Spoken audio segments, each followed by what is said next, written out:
They came home shot full of holes too numerous to count, with chunks of engine missing and hydraulic fluid bleeding through gaping tears in their aluminum skin. Love them or hate them, nobody's ever questioned the Republic P-47 Thunderbolt's ability to bring a pilot back safely.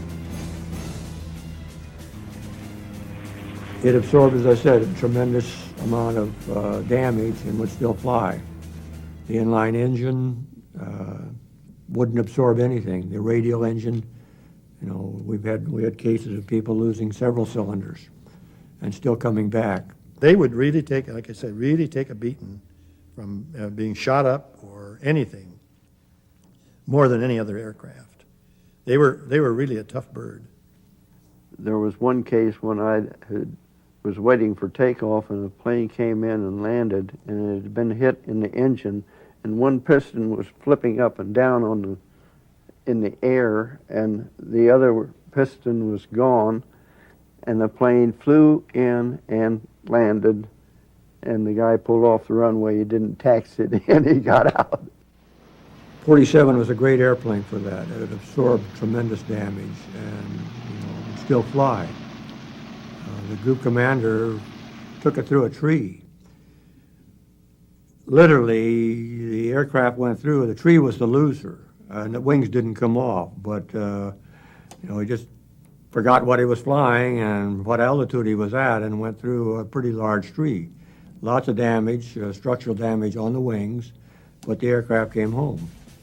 I don't think that I know a 51 wouldn't have done it. I don't think a 40 or I don't think a 38 would have done it. So it was that kind of an aircraft. I had dropped my bomb, done my job. I headed home. I get back and I land, and people are running alongside the aircraft pointing at it as I taxied. And I lean out and look, and the whole side is covered with oil. And when I got out, I got a hole a foot big in the engine and 2 cylinders missing. But it ran fine. For 2 critical years, the P-47 Thunderbolt served as the backbone of the U.S. Army Air Force's fighter force, battling on every front in every conceivable climate and terrain. The P-47 played a major role in the defeat of the Luftwaffe in the skies of Europe.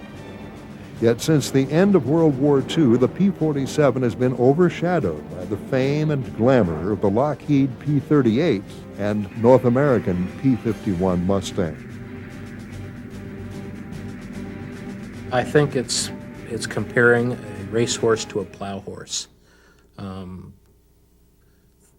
P-47 was I think you could describe it as the bare knuckles brawler.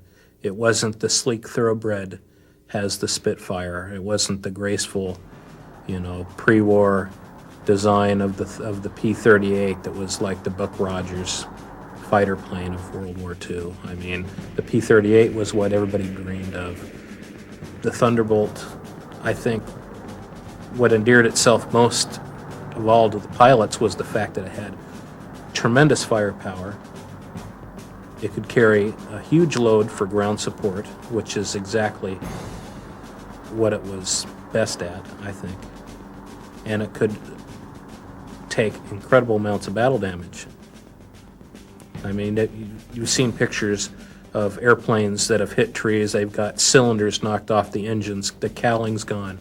The wings are canted back. Just the leading edge of the wings are just beat off. The gun barrels are torn from the airplane, and it flies all the way home and brings the pilot back.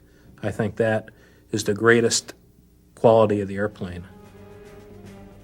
By war's end, over 15,600 P-47s had been produced, more than any other American aircraft save the consolidated B-24 Liberator. Even today, the P-47 Thunderbolt inspires intense emotions amongst the pilots assigned to fly it. After sharing the air with a 47, a pilot either came back a devoted convert or appalled that Republic ever designed such a monstrous fighter. When I took my training, I took it at Bradley Field in Connecticut, and there were P-40 pilots that were there, and they didn't fly with you, and all they did was check you out. And they weren't they weren't really too enthused with the P-47. So when I went overseas, I did not want to fly the P-47. I wanted to get out of the 38s or 51s. When I got to this base, a P-47 came over there, and he went across that base. He pulled up and did one roll, and we just were in awe, you know. My God, that thing will fly. And I went from 1 inch tall to 10 foot tall. It was a great experience looking back on it, flying the 47. It was a very forgiving aircraft, and the work that we flew it, used it for, was great. But, you know, it's like anything. A driver of a car, airplane drivers are the same way. You fall in love with something, and you don't want to trade. You don't want to get rid of the things. And, you know, we weren't smart enough to know that, well, it's probably going to save your life many more times than the 38 might, because it's not as vulnerable as an inline engine aircraft, whether it's a 40, 51, or 38, but it still was not my first love by any means. The models that I flew were very sluggish and climbing. In fact, I didn't consider it very good until you got to higher altitude, you know, where your supercharged engine was a big advantage. I think a fighter pilot would probably live longer in a P-47 than any other fighter. It's more rugged by far than any other fighter. And we only had them for a short time. They gave us our P-40s, or we were flying P-40s at the time, all the time that we were transitioning into the 47s, and they just decided to take the P-47s away and let us continue with the P-40s. And I think we were all happy about that. Love or hate the P-47, everyone agreed on one thing. It was the toughest fighter ever built. Practically everyone who flew the Thunderbolt has a story to tell about its legendary durability. They speak of holes hacked out of the wing by light flak that were so big ground crewmen posed with their heads poking through them. Others remember cannon shells severing controls, tearing great gouges out of the cowling. They remember feeling the thumping of bullets as they slammed into the armor plating behind their seat. And they remember thanking God and Republic for building the P-47 like a brick outhouse, tough enough to handle the dirtiest of dirty work, and built to survive a Kansas tornado.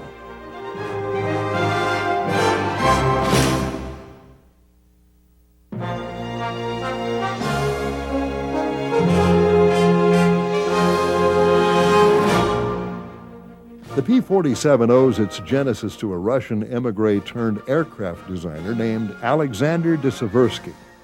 He had come to the United States between the wars and had started his own aircraft company in the 1930s. He was a Russian immigrant who flew during World War I and was a great proponent of pursuit aviation. The P-35 was his original fighter. Low wing, all metal, retractable landing gear. The second aircraft was the P-43 Lancer, which was a further refinement of the P-35 design. The ultimate was the P-47, which was the final derivative.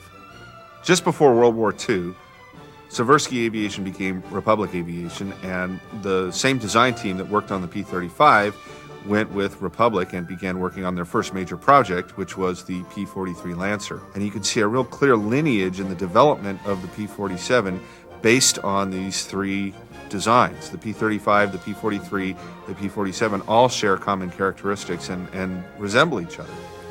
Well, the P-43 went into production shortly after World War II began, and it served as an export fighter. It wasn't something that the U.S. Army Air Force could use. So Republic sent it overseas to the Chinese, where it did not have a very distinguished service career by any means. Designed to be a high-altitude fighter, the P-43 had a top speed of 350 miles per hour and could carry a pair of 50-caliber machine guns in the nose and 4 30 calibers in the wings. Initially delivered in September 1940, the P-43 impressed some with its high service ceiling of 38,000 feet. Nonetheless, the Lancer proved inferior to most fighters of the day, and the Army Air Corps used them only for tactical reconnaissance training in the United States. The P-43 was a failed design. There was no way Republic could look at this as anything but a failure.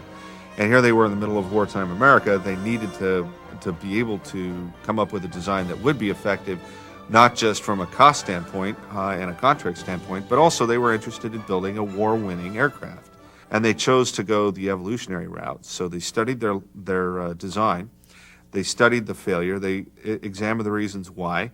They got back reports from operational units and decided to progress in a slightly different course. But they did extract some of the better attributes of the P-43, and they applied them to what became the P-47 program.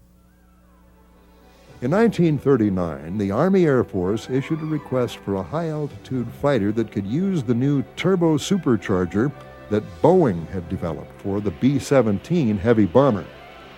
Such an installation on a fighter would require the plane to be huge indeed, but that didn't deter Republic. After studying the Army Air Force's requirements, the company's chief designer quipped, "It'll be a dinosaur, but a dinosaur with good proportions."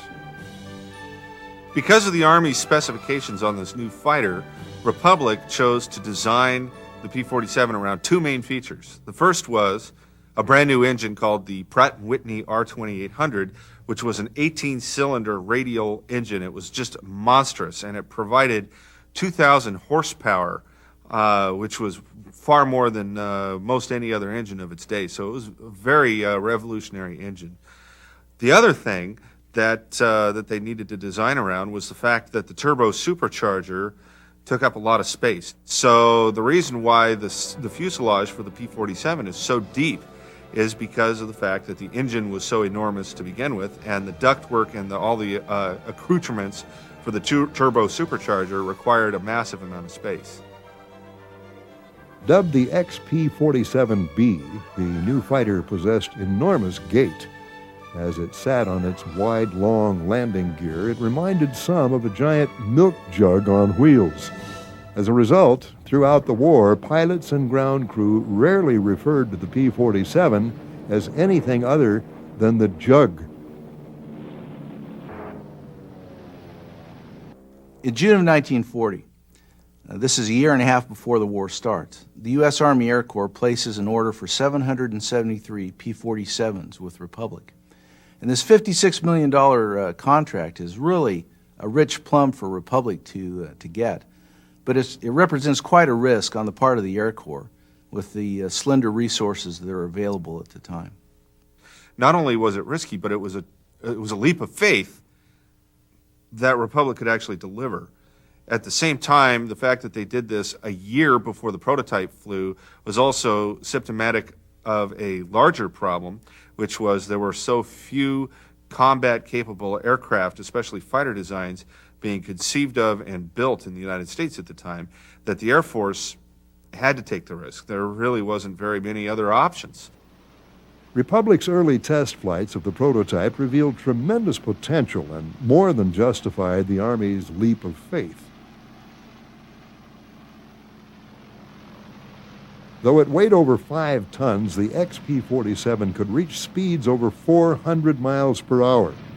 In fact, at altitude, it was the fastest fighter ever built for the Army Air Force up to that time. Tests also showed that the P-47 was an excellent formation aircraft. The 47, when you pulled the power on it, that huge nose out there was like running into a haystack, suddenly equipped. It was easy to fly formation because 38, you'd come in and overrun everybody. That's the first thing that we all learned when we had inline engine. You want to slow down early and sneak up on your flight leader. But on the 47, it was a beautiful airplane for flying close, very close. We trapped our flight leader one time. 2 of us coming up the Irrawaddy River ran into the overlapping wings. And he would go like this, but you wouldn't dare do that in an aircraft that wouldn't stop or start as quickly as a 47. In close formation, you're leading on, 3 guys are flying on another guy. They're not taking their eyes off of him. They're flying on him all the time. They're looking at him all the time, especially you get into clouds. If you fly in the clouds, you've got to be in tight formation, otherwise you can run into one another. And you have a mission. We had a mission one time, I think it was a 5-hour mission. We were probably 4 hours in the clouds. and 2 flights finished the mission. The guy was leading the group on my flight. The rest of them went home, got in trouble and went home. The first production Thunderbolts rolled off Republic's assembly lines in early 1942. That spring, the Army Air Force decided that the 56th Fighter Group would be the inaugural P-47 outfit in the service. It was a historic decision that laid the foundation for one of the greatest legacies in Air Force history. With its P-47 Thunderbolts, the 56th Fighter Group would, by war's end, become one of the highest-scoring outfits in history. With dozens of aces in its ranks, the 56th became better known as the Wolfpack.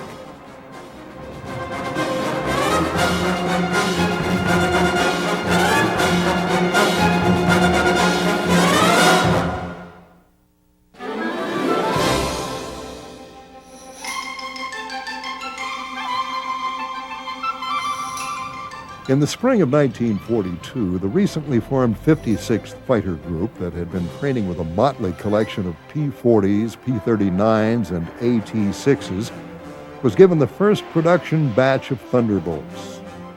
Known as Zemke's Wolfpack after the group's commander, Hub Zemke, the 56th Fighter Group would fly P-47s for 3 years straight while building up a combat history that has become legendary since the war. Hub Zemke was one of those rare pilots who possessed a very interesting blend of talents. One of the things that he is remembered for is his uncanny marksmanship. He was a great shot. He was also a great aviator. He was a tremendous pilot, had phenomenal talent there. But what really makes him stand out and gives him kind of a uniqueness not found in other aces is the fact that he was a great leader of men as well. He could inspire and lead like few men of World War II. And because of that, and plus his other talents in the air, those combined really made him one of the great combat air leaders of World War II. 56 had most of the aces most of the time. And 56 wound up with the highest air-to-air victories of any group over in the 8th Air Force, and I think any group in the war. And they were second for total aircraft destroyed, but they were first in air-to-air combat. I was assigned to the 63rd Squadron, which was Comstock Squadron. In fact, there was 4 of us got there. It was 4 or 5, and we all finished our tours. And none of us were shot down. I bailed out once, and the other kids may have gotten wounded, but no, we all finished our tours. And that was really pretty good. In 1942, while still training in the States, the Wolfpack received the first P-47s. The unit's pilots soon discovered the new plane could be a handful. With some dangerous characteristics, the Thunderbolt could kill unsuspecting or inexperienced pilots with frightening frequency. If you got going real fast and you approached the speed of sound, the plane started tucking. What do you do when it tucks straight down? Of course, the minute you start feeling that, you pull the power off. And usually by the time you've changed the air a little bit, it'll start coming out and you're all right. I don't know of anyone, there were a couple cases where people did not get the power off fast enough and they went right straight into the ground. The 56th Fighter Group suffered many accidents in the course of working up with the P-47 in 1942. The reason for these accidents are pretty varied, but basically the bottom line was this. The pilots who were flying this new airplane were used to T-6s and BT-13s, fairly benign aircraft, and the P-47 represented a new level of power and performance that they really were frankly ill-equipped to deal with. So it was a tricky plane to fly. By the time they went to Europe, they had lost over a dozen pilots in training, which represents about 10% of the group dying before they even got into combat. The pilots had to learn that size didn't matter. The P-47 was simply huge. weighing in at over 13,500 pounds when loaded. With a wingspan of 40 feet, a length of 36 feet, and sitting 15 feet off the ground, the P-47 towered over the spindly-legged P-39s and sleek P-40s the 56th had been flying. The P-47 was probably, what was the heaviest fighter that they built. It weighed 14,000 pounds loaded when you were going to take off on combat. Despite its size, at high altitude, the men of the 56th discovered their new fighter could outperform every other American aircraft, Army, Air Force, or Navy of its day. Its broad wing gave it tremendous agility at heights other aircraft could hardly maneuver in effectively. Some converts were made right there. Fast and brutish looking, the P-47 was the type of plane that looked like it could get into a toe-to-toe fight, take a beating, but always come out on top. And it could dish out far deadlier punishment than any other World War II fighter. With 8 .50 caliber machine guns, the Thunderbolt's firepower was truly awesome. I strafed trains one day and tipped a boxcar over on its side, not exploded, just tipped it over from the impact. So tremendous firepower on those 850s. Clayton Gross, a 354th Fighter Group Mustang ace, recalls being on the receiving end of a P-47 attack when he was mistaken for an ME-109. P-47s coming in had thought they had 2 109s, and so they picking me off. They shot my canopy off. It was gone.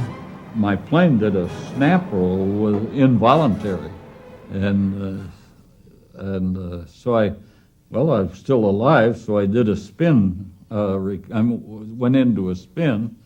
I did a recovery and pulled out, and here came the P-47s again, and I rocked my wing frantically, and this guy pulls up alongside of me and goes, "Oh!" and takes off and leaves me there. And I didn't know how badly my plane had been hit. The radio worked, the controls worked. I came back, and the plane had almost 100 holes in it. Some entry, some leaving, but it was like a sieve.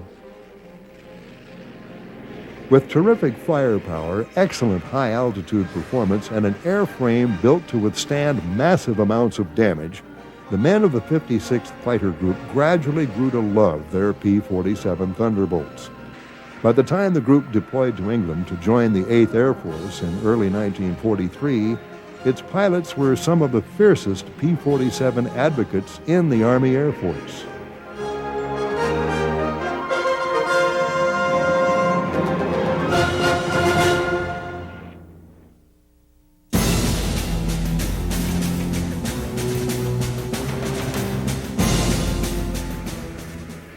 When the 56th Fighter Group reached England in January of 1943, its pilots were dismayed to learn that they weren't going to be the first P-47 unit into combat after all.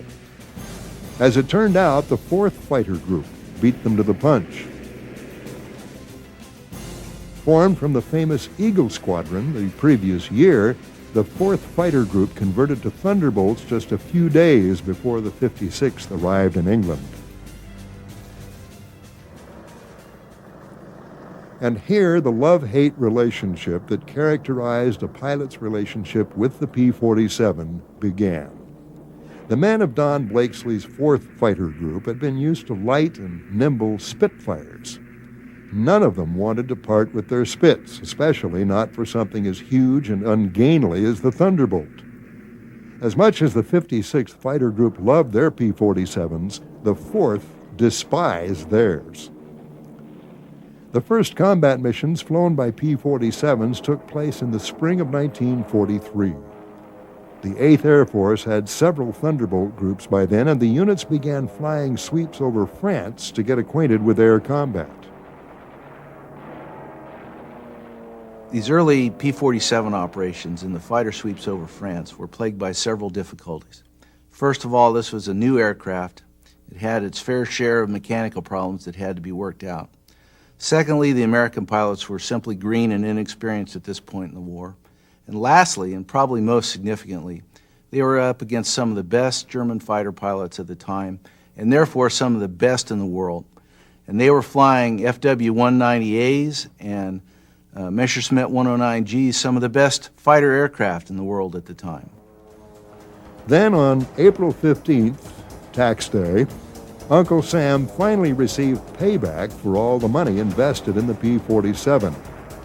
A squadron from the 4th Fighter Group, while on patrol over France, caught 2 FW-190s in the air and shot them both down. But those would be the only victories the Thunderbolt would have for quite some time. In its first 2 months of combat operations, the 3 P-47 groups flew 2,279 sorties, resulting in 10 German planes claimed as destroyed.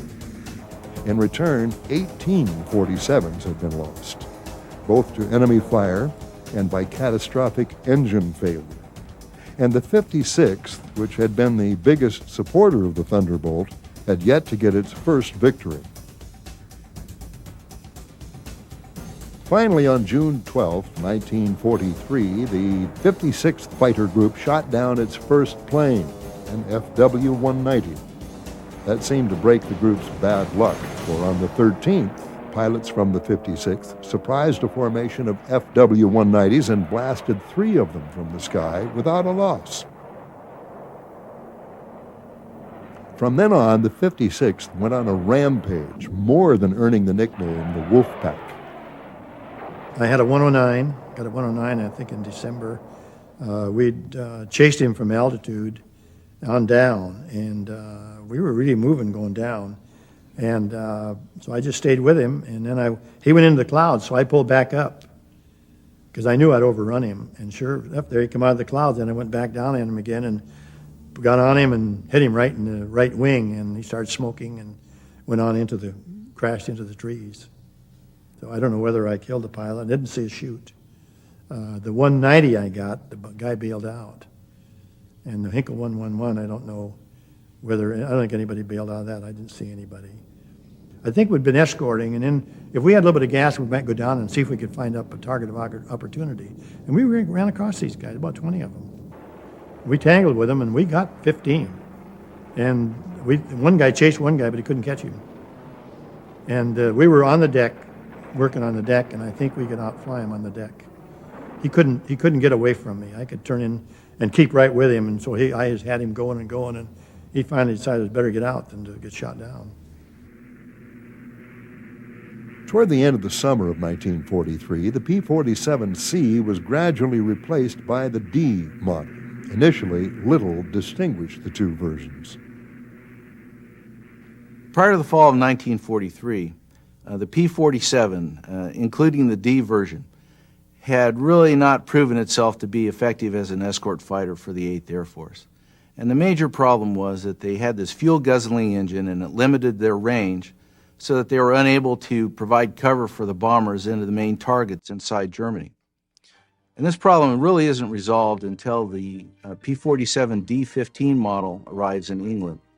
And this model has the ability to put wing tanks underneath each of the wings. Each of those wing tanks is 108 gallons. And that gives the P-47 D-15 the extra range it needs to begin to be effective as an escort fighter for the heavy bomber force.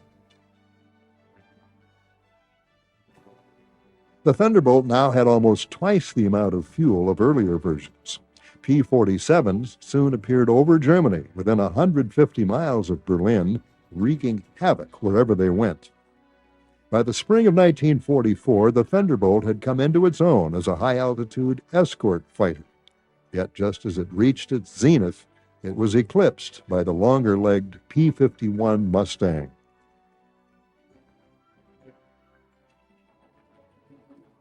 As more P-51 Mustangs flooded into England, the Thunderbolts rapidly disappeared from the 8th Air Force's inventory until only the 56th Fighter Group continued to fly them. The 56th refused to change over. They loved their 47s, especially after new wide-bladed propellers arrived that greatly enhanced the plane's climb rate and acceleration. Also, by this point, Republic started to produce a lightweight, more powerful version of the P-47 that only the 56th Fighter Group used in combat. Designated the P-47M, it was the ultimate Thunderbolt. There's about 150 of them made, and they all came to the 56th Fighter Group, except maybe a couple generals got. Actually, it was the best propeller plane that was actually in the war. And I think it was clocked at the fast, I think about 470 or 480. I think the 351 is about 460. It was supposed to be and we were the fastest, actually it was the fastest plane that they had. The P-47M also came with a dramatically increased range thanks to the advent of larger capacity external fuel tanks. This, the ultimate version of the Thunderbolt in Europe, was finally able to stay with the bombers all the way to Berlin and back. You just cruise back and forth. If you're top cover, you just kind of weave back and forth. Or if you were maybe at the target, you'd go over the target and you just kind of weave back and forth over the target until all the bombers left, and then you'd go back. Usually you'd either have duty of taking them in, you'd pick them up at a certain point, you'd take them to a certain point, then another group would relieve you. And then, because we couldn't stay up there that long, see, the bombers fly, 8, 9, 10-hour mission, and depending how far it is. And then you'd go home, and they would take them so far, and then somebody else would pick them up and bring them home. Even in the war's waning months, the P-47 proved to be a formidable air-to-air adversary and continued to rack up an impressive toll against the Luftwaffe's best and latest fighters. My squadron flew one mission where I think they shot down 11 long-nosed F-190s. Eight P-47s shot down 11 long-nosed 190s, didn't lose anybody. But I was on the Riviera on R&R on that mission. So. By war's end, the 56th Fighter Group had become the top-scoring 8th Air Force unit in air-to-air victories. While the group lost 128 P-47s in combat, its pilots shot down 674 German planes and destroyed another 300 on the ground.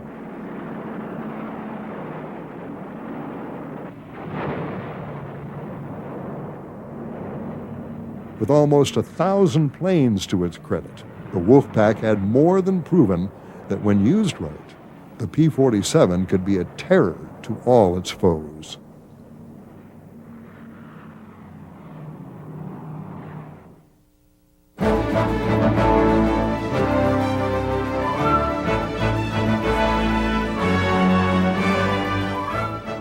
Throughout 1944, as its long-range escort role diminished, the 9th Air Force adopted the P-47 for a new role, ground attack.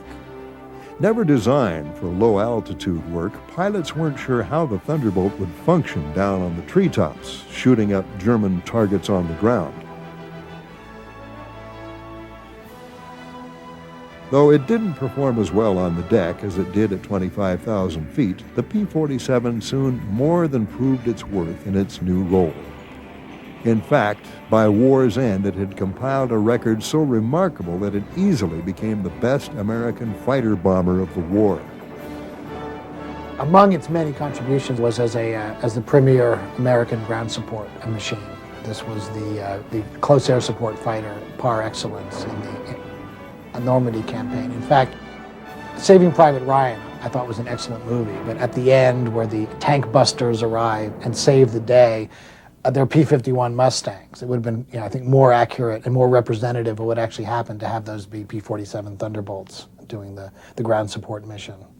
Because the P-47 was a true ground support star, whereas the P-51, yes, it did those missions, but that wasn't its major contribution. On the deck, the 47's ruggedness was its greatest asset. Many a Thunderbolt pilot survived a holocaust of flak and machine gun fire thanks to the sheer toughness of his plane's hide. I was the number 4 pilot, being the youngest, or the newest, I should say, and tooling along, and suddenly the field out in front just lit up like a Christmas tree. I took something in the right wing that blew off every shell I had out there. I had not fired a round at that time, but it had to have been of incendiary nature because there wasn't any ammunition left when it was all over. It blew the gun tray lid on the 4 guns out on the right wing up about that high, and of course holes all over the thing. Headed for home, decided the damn thing was flying and I would stay with it. Let down then, probably about 20-30 miles from home, put the wheels down way out, everything worked fine except that the stall speed was all screwed up. Landed, I don't know whether I burned the brakes out or not, I really didn't care. They class 2060 airplane anyway. We didn't have repairs for them, and with that wing the way it was, I guess I was forever thankful that the darn gear went down. But you know, 1,800 rounds, and you could see visible flame in there from whatever hit it, set it off or set the ammunition off, and that was, you know, be real proud, even though he didn't like the 47, having come from 38s, but it absorbed tremendous damage. You know, as far as I was concerned, it was a testimony to the manufacturing talent of the Republic. The Thunderbolt's powerful engine could drag aloft a dizzying array of bombs and rockets, making it amazingly versatile in the fighter-bomber role. We had 2 500-pound bombs, and then normally we carried a fragmentation bomb on the belly, 260-pound frag bomb, which was an anti-personnel bomb. Carried a wide variety of bombs and what have you. We carried 2 500-pound bombs. We carried napalm. We carried 1,000-pound straight GPs. We carried 1,000-pound. They were in a shell similar to a 50-gallon drum, just pure dynamite. They were concussion instruments because some of the areas that we were dive bombing in and against troops were steep enough that the concussion, the blast, would kill people. It just depended on what the particular ground support mission requested. As the P-47's role as an escort fighter was eclipsed by the P-51, so grew its role as a ground attack weapon. 9th Air Force P-47s played a tremendously important role from D-Day through the end of the war, supporting the ground troops as they pushed forward into the right. We were almost entirely there to support troops on the ground. In my case, we were in what we call 29th TAC. The 9th Air Force is organized into 3 tactical air forces, 9th, 19th, and 29th. And 9th was on the south end, 19th was in the middle, and 29th was on the north end of the U.S. forces as we were going across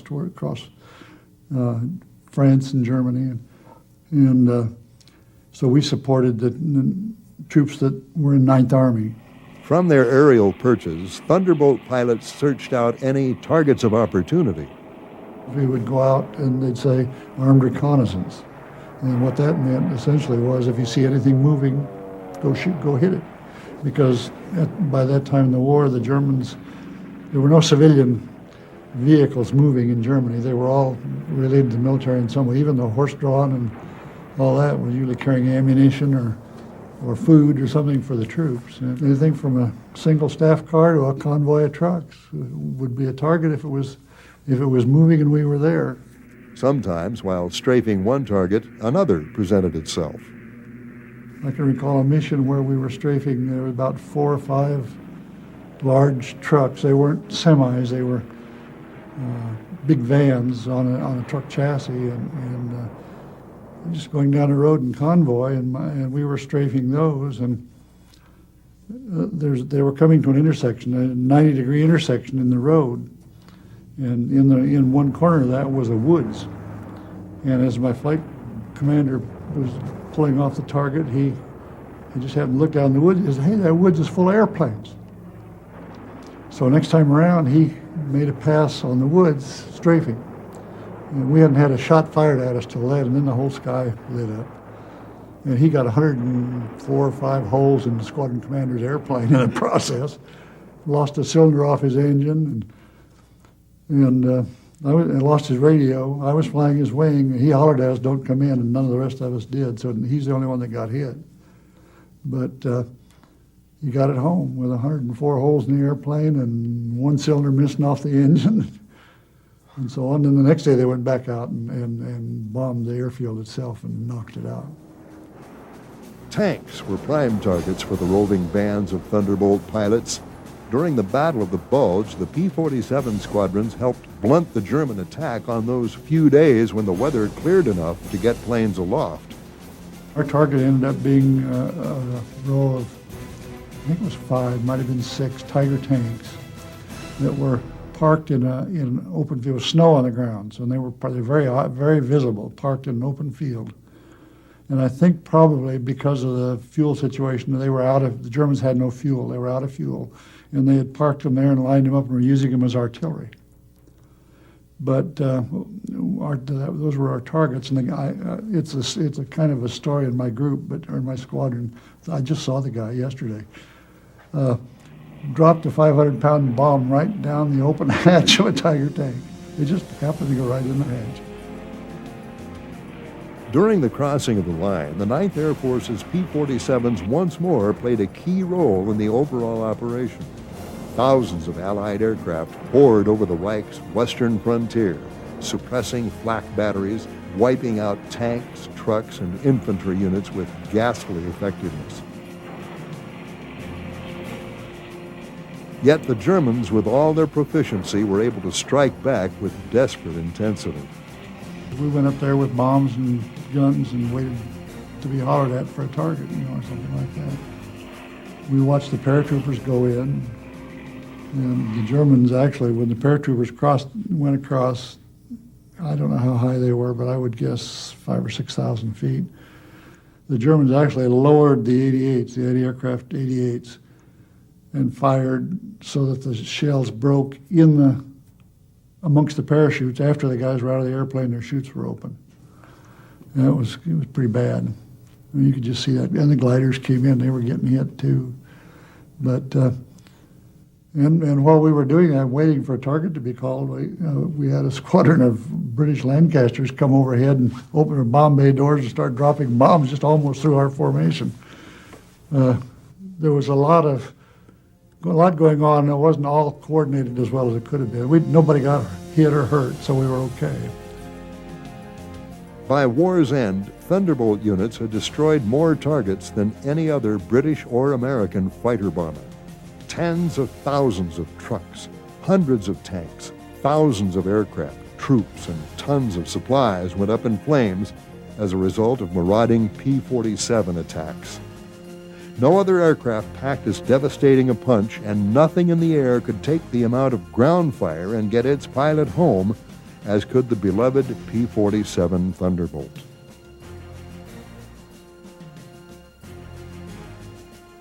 When the world celebrated VE Day, the JUG pilots in the 8th, 12th, 15th, and 9th Air Forces could look back with pride on their accomplishments, knowing that they played a significant role in defeating the Nazi war machine.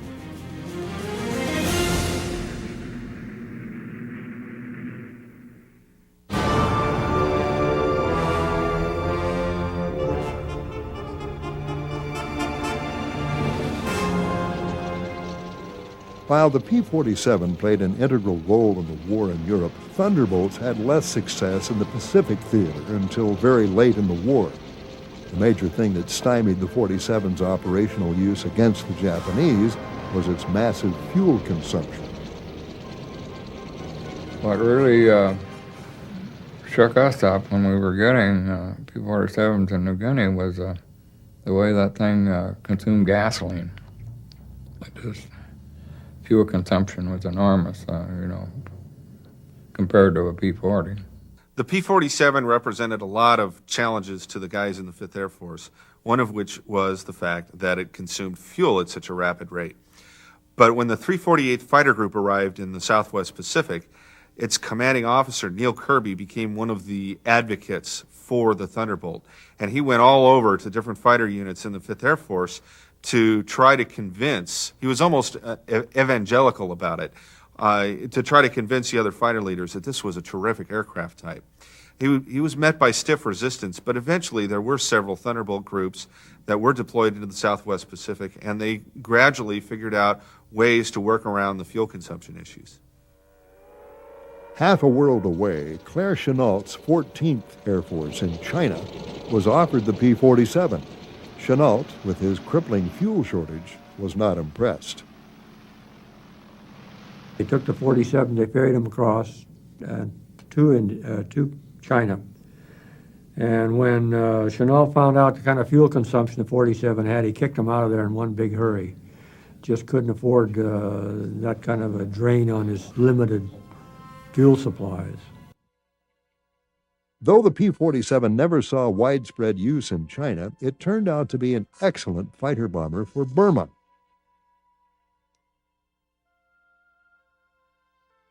Here, as in other theaters, the 47's legendary ruggedness saved many lives.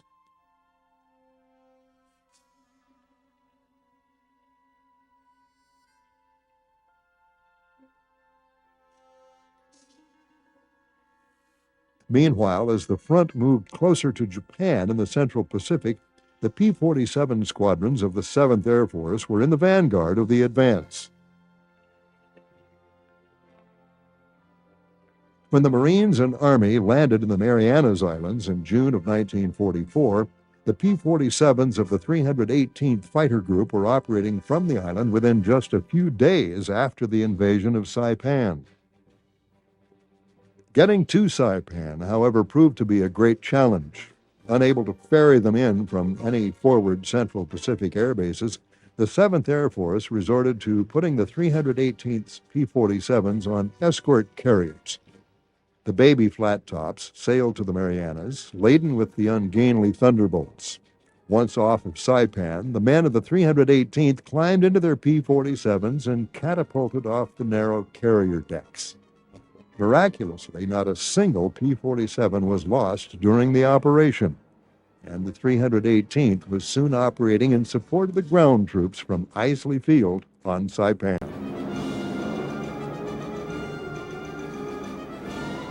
It was the only time in history where Thunderbolts were launched from aircraft carriers, and it had been a rousing success. At war's end, the 7th, 13th, and 5th Air Force's P-47 groups were being marshaled around Ishima and Okinawa in preparation for the invasion of Japan.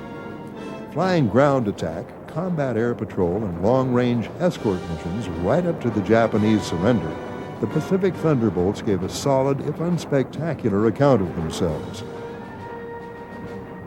In one of the last great Thunderbolt fights, the 318th Fighter Group managed to shoot down 34 kamikazes off Okinawa in a running 4-hour battle.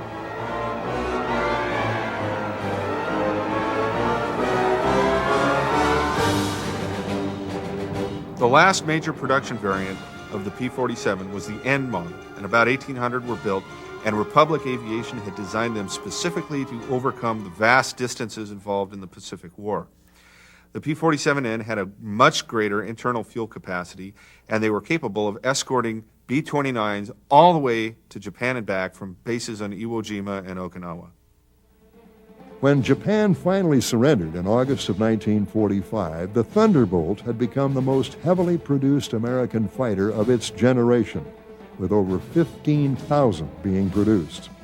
As an escort aircraft and ground attack weapon, the P-47 formed the backbone of the Army Air Force's fighter commands through the tough middle years of World War II. In the post-war years, the P-47 quickly disappeared. By the early 1950s, the once omnipresent P-47 had become as scarce as the dodo bird. As the war faded into memory, the Thunderbolt and its accomplishments were steadily obscured by the P-51 Mustang. For 55 years, the P-47 has lived in the P-51's shadow. In reality, no other fighter contributed more to victory than the Thunderbolt. It did the dirty work, the trying ground attack and close air support missions that held no glory, but saved the lives of countless GIs. In the process, the P-47 Thunderbolt played a key role in the defeat of the Wehrmacht on the Western Front. At the same time, the P-47 helped crush the Luftwaffe in the air and on the ground, setting the stage for total Allied air superiority by D-Day.